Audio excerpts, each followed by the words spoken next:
Seen on board a Caribbean cruise ship, a Dallas healthcare worker who handled a lab specimen from the man who died of Ebola is in isolation on board the ship. That ship is now heading back to Texas after being refused permission to dock in two countries. And ABC's Tom Yamas has the very latest from Dallas. Good morning, Tom.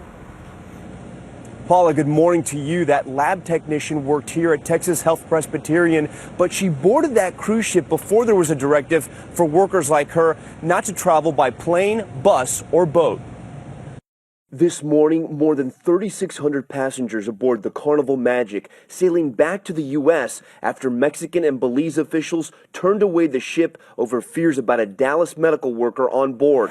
The lab technician handled samples of blood in test tubes from Ebola victim Thomas Eric Duncan. ABC's Denver station, KMGH's Eric Luffer, on board the ship, shot exclusive video of passengers making the most of their cruise. People are still having fun on the boat. The unnamed technician now voluntarily isolated along with a traveling partner. The ship's captain wrote a letter to passengers saying, "The CDC informed us that at no point in time has this guest exhibited any symptoms or signs of infection, and that the passenger was deemed low risk and cleared to travel." To have a ship stopped for someone who has virtually no risk of transmitting this disease, it is an overreaction. The cruise set sail from Galveston, Texas on Sunday, October 12th. 3 days later, after its first stop in Honduras, the CDC notifies the ship that the healthcare worker is on board. Thursday, as other passengers disembarked in Belize, Prime Minister Dean Barrow refuses a request from Secretary of State John Kerry